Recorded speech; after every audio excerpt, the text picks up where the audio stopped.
Doctor ఇప్పుడు stress వల్ల కంప్లీట్‌గా ప్రెగ్నెంట్ అవ్వకపోవడానికి ఛాన్సెస్ ఉన్నాయా? ఇప్పుడు మీరు ఎంతమందిని ఇంటర్వ్యూ చేసి ఉంటారు. నేను Yes. ఇన్ఫర్టిలిటీ స్పెషలిస్ట్, కార్డియాలజిస్ట్ చేసి ఉంటారు, గ్యాస్ట్రోఎంట్రాలజిస్ట్, న్యూరాలజీ, ఎవరైనా చూడండి స్ట్రెస్. అన్నిటికీ రీజన్ స్ట్రెస్. ప్రతి డాక్టర్ ఇది ప్రతి చెప్తారు. Doctor stress. సో స్ట్రెస్ అనేది సైలెంట్ కిల్లర్. మీకు సైలెంట్ గా అన్ని ఆర్గాన్స్ మీద ఎఫెక్ట్ ఉంటుంది. ఒక్క గైనకాలజీలోనే పిల్లలు పుట్టదు, అది తెలిసిపోతుంది మనకు. మిగతా వాటి మీద మనకు తెలియదు. చాలా డేంజర్, సివియర్ అయ్యేంత వరకు తెలియదు. సో లేడీస్ లో మాత్రం ఇర్రెగ్యులర్ అయిపోతుంది సైకిల్స్. సో లేడీస్ యాక్చువల్ గా జెంట్స్ కంటే చాలా మంచి పొజిషన్ అండి, గుడ్ థింగ్ అని చెప్పాలా.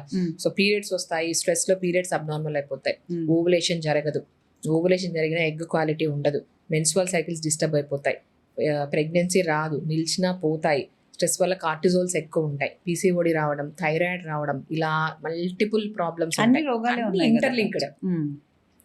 సో మేల్స్ లో కూడా అంతే, స్పర్మ్ సరిగా ప్రొడ్యూస్ అవ్వవు, వాళ్ళు ఇద్దరు హస్బెండ్ వైఫ్ కలవాలన్నా కూడా సరిగా కలవలేరు, స్పర్మ్ అబ్నార్మాలిటీస్ ఉంటాయి, మార్ఫాలజీ ప్రాబ్లమ్, మొటిలిటీ తగ్గుతుంది, అన్ని ప్రాబ్లమ్స్ ఉంటాయండి. So stress one of the indirect cause for infertility.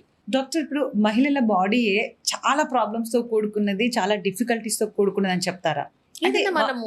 మనము లివింగ్ కదండి, లివింగ్ కదా, మనకు నువ్వు ఎలా ఉంటావో దాని ఎఫెక్ట్ కనపడుతుంది.